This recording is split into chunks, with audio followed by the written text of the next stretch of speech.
Yo soy Alicia. Mi nombre es David. Hola, soy Martín Cortés. Mi nombre es Eduardo del Ángel Morán Jiménez. Antes que nada, hay que establecer qué son las políticas públicas. Son los proyectos que un Estado diseña para satisfacer las necesidades de una sociedad. Entonces, políticas públicas está en todo: salud, educación, territorio, por lo cual en esta exposición solo nos centraremos en lo que es la legislación y participación en la agenda política, así como el derecho de autonomía.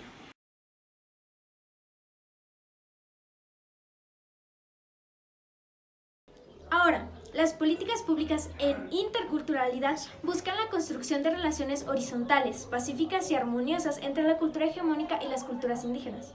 Hay que notar la palabra construcción y no adaptación, como se maneja usualmente. Buscar que las comunidades se amolden a lo que ya tenemos en lugar de verlos como pueblos independientes con sus propias necesidades.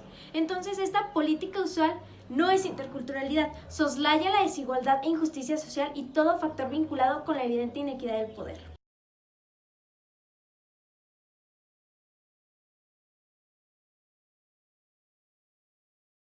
El reto consiste en incorporar la diversidad cultural como un principio organizador y como una dimensión necesaria desde la política social.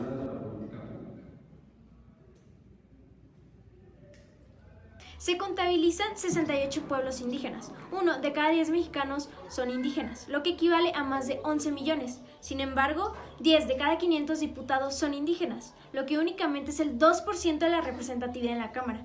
Ese dato ya nos habla de una forma tangible de la exclusión política que se vive.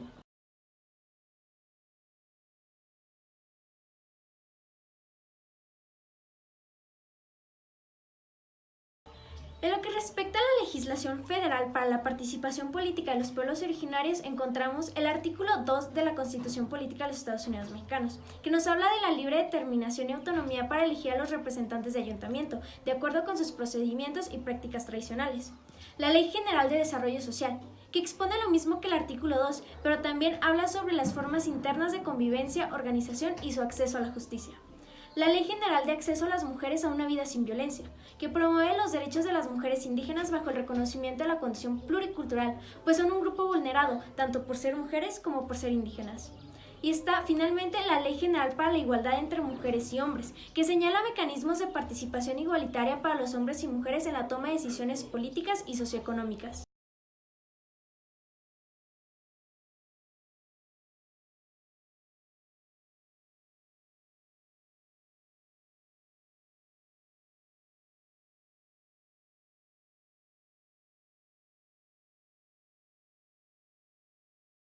Pero, ¿qué tanto se apegan los estados al momento de cumplir? Ya sabemos que las leyes enuncian que los grupos indígenas deben de estar representados en las legislaturas, los partidos políticos y como candidatos a puestos de representación popular. De las 32 entidades federativas, solamente 3 reconocen a nivel constitucional. El principal es Oaxaca, siendo uno de los estados con más población indígena, en el cual 417 de sus municipios se rigen por el sistema normativo electoral indígena y 153 por el sistema de partidos. Pues mientras tanto, Tlaxcala y Sonora mantienen algo llamado cálvido y presidentes de la comunidad. Un cálvido es un grupo de personas integrado por un presidente de la comunidad y varios concejales que se encargan de administrar y gobernar un municipio. Un presidente de la comunidad tiene una amplia gama de poderes, como un presidente de ayuntamiento, pero está más limitado y sigue bajo la jurisdicción de ese ayuntamiento, dando cada año un reporte sobre qué fue hecho. El resto de los estados claro que reconocen las leyes y sus derechos, pero no establecen los mecanismos para su aplicación, por lo cual básicamente los siguen obligando a regirse por el sistema de partidos políticos.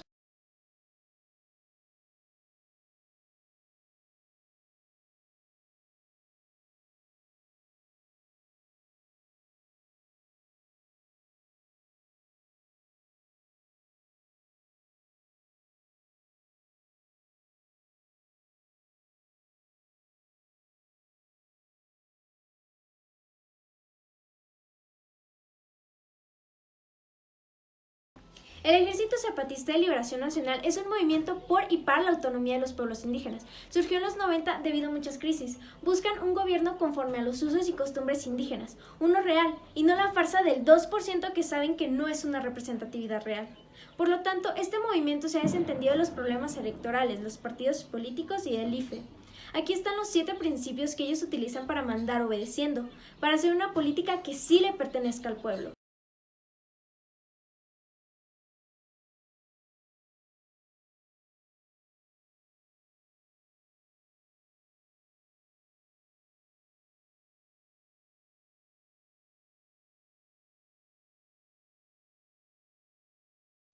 Respecto a las políticas públicas internacionales, son dos las que se deben mencionar. La primera es el Convenio 169 de la Organización Internacional del Trabajo sobre los Pueblos Tribales e Indígenas de 1989 y la otra es la Declaración de las Naciones Unidas sobre los Pueblos Indígenas de 2007. En estas políticas se le da a los pueblos indígenas derechos de educación, de salud y de trabajo, entre otras cosas. La diferencia radica que en la Declaración de las Naciones Unidas se les da el poder de autodeterminación. Más adelante se explicará un poco al respecto. Yéndonos cada vez desde lo general a lo particular, ahora hablaremos de las políticas públicas en México, de las cuales se abordarán históricamente las más importantes. Este movimiento surge en 1936 en el gobierno de Lázaro Cárdenas con la instancia del Departamento de Asuntos Indígenas, el cual buscaba erradicar la pobreza y homogeneizar la educación, pero algo que es importante y crucial resaltar de esto es que se usaba el idioma oficial, es decir, el español, no se les permitía hablar en sus lenguas de cada pueblo, y se buscaba una educación homogénea para todo el país, es decir, se trataba de mexicanizar al indio. Otra de las cosas es el Instituto Indigenista Interamericano, que surge en el Congreso Indígena Interamericano de 1940 en Pátzcuaro, donde se firma y se crea esta instancia que ha promovido muchas políticas públicas en todo el continente. En México, en 2001, se da una reforma constitucional y la que nos importa es la parte del artículo 2, en la que a los pueblos indígenas se les da más derechos. Ahora hablamos del derecho a la autodeterminación y también aquí se les obliga a los tres poderes de la nación darle mejor trato y más derechos y crear más políticas públicas a favor de los pueblos indígenas. La lucha del Congreso Nacional Indígena es abajo, a la izquierda y anticapitalista.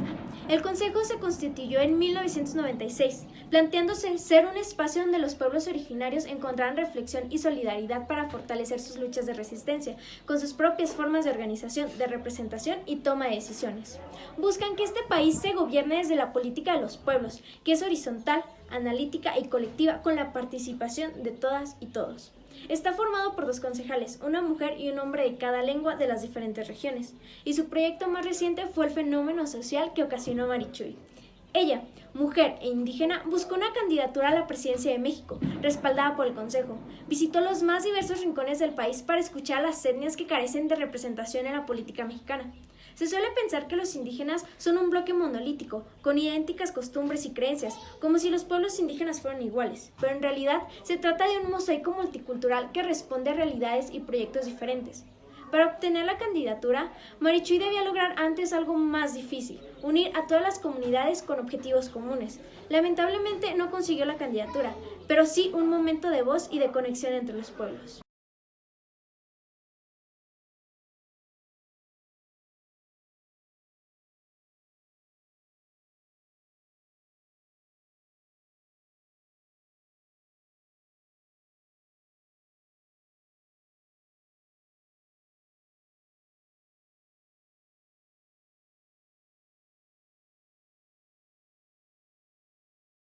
Ahora sí es momento de hablar del pueblo indígena que nuestro equipo eligió.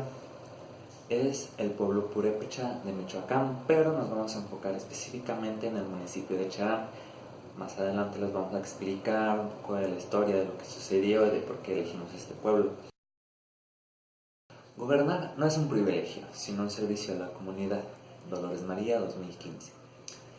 En el pueblo de Cherán, históricamente se había dado tala moderada e ilegal de árboles, también contaminación, desapariciones, estaba el narcotráfico y muchas de estas condiciones que muchos y muchas de nosotros y nosotras estamos acostumbrados. Sin embargo, en abril de 2011 hacen el movimiento de reivindicación étnica, donde nos demuestran cómo la organización y la colectividad se pueden hacer grandes cosas. Pero ¿qué sucede?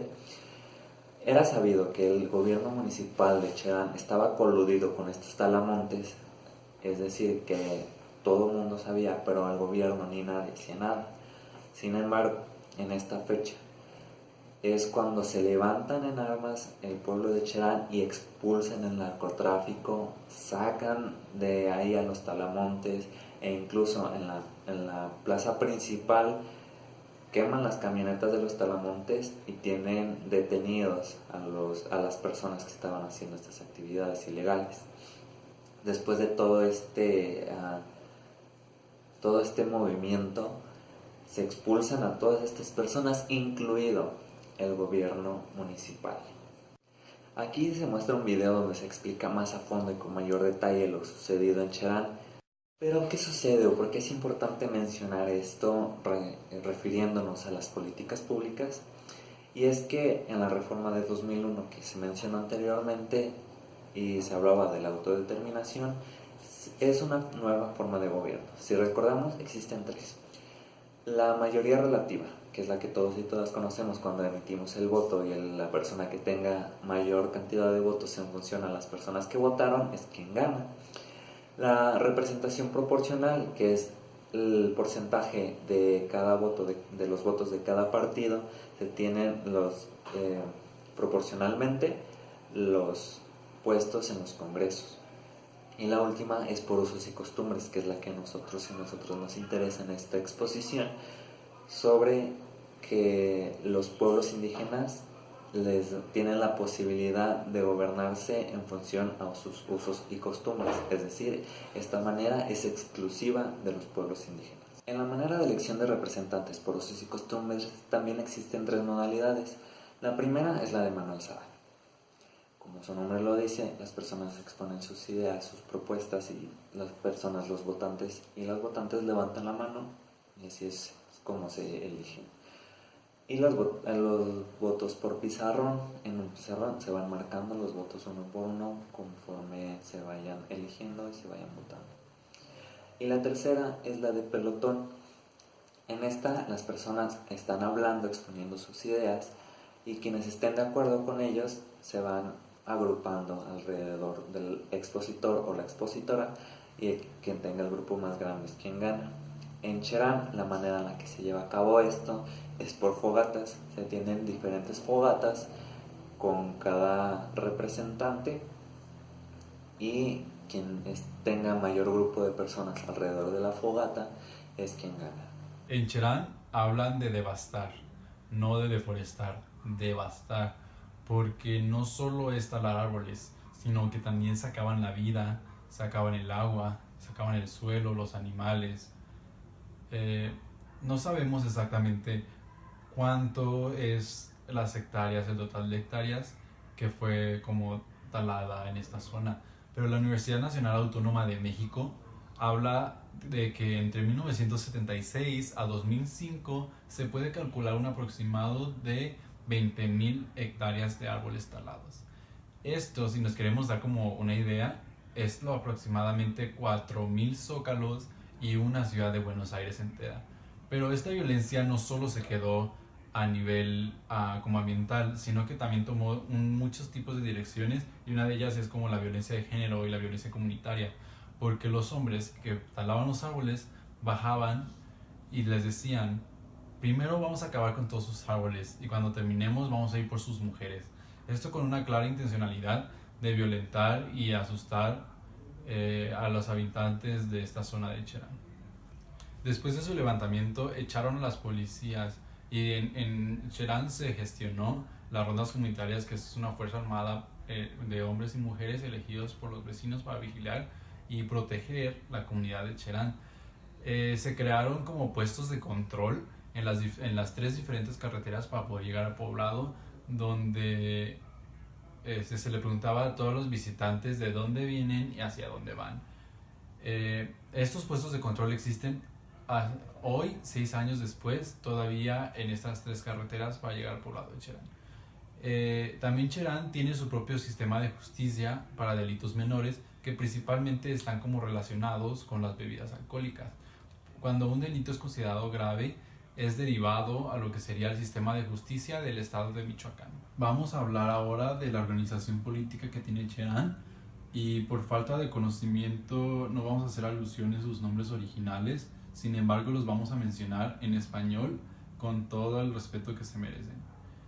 La autoridad máxima en Cherán es la Asamblea Comunal, que está conformada por diferentes comuneros, por todos los comuneros, ya sean hombres o mujeres de todos los barrios. Hablamos que las funciones de la Asamblea de la Comunidad pueden ser informar, analizar y en todo caso aprobar o no todas las propuestas que pueden llegar a ella. De la Asamblea Comunal podemos ver que hay lo rodea algo que es como el Consejo Mayor de Gobierno y está la Tesorería Comunal, y aunque las personas dentro de la Asamblea Comunal tengan su representante en el Consejo Mayor de Gobierno, en la Asamblea se tiene una participación más directa y personal. Entonces, de este círculo gris después se desprende como los 8 consejos especializados, que entre ellos está el de jóvenes, mujeres y asuntos civiles. Y también al mismo tiempo lo rodea como los 4 barrios y sus asambleas, que están marcadas en diferentes tonos. Vamos a empezar a hablar de las políticas públicas que tiene Cherán en el año 2017-2018 según su informe de gobierno.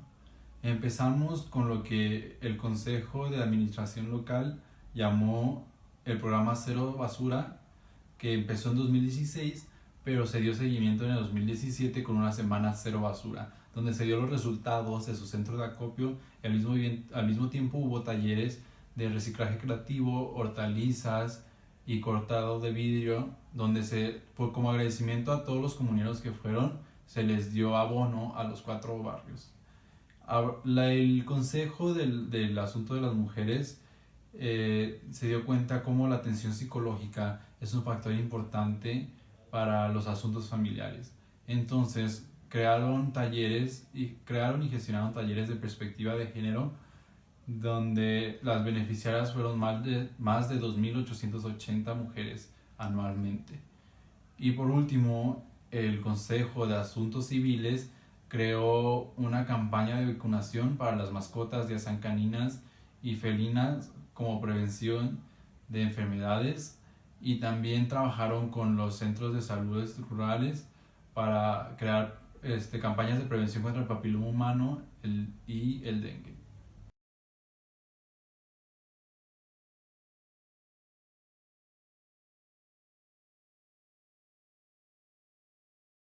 Todos y todas formamos parte de un universo.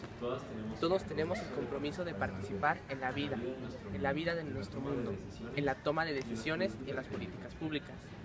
Debemos hacerlo desde una perspectiva contraria a la que se nos plantea por el reduccionismo impuesta por la visión capitalista, eurocentrista, en la cual se excluyen a muchos de los grupos que pueden participar en las políticas públicas. Las políticas públicas son la propuesta a problemáticas que están relacionadas con una colonia. Las políticas públicas las podemos encontrar también que pueden ser no solo dirigidas a una comunidad en específico, sino que también a una nación. Empiezan primero siendo políticas y propuestas de soluciones a los problemas en comunidades, colonias, municipios, y después se van extendiendo a los estados.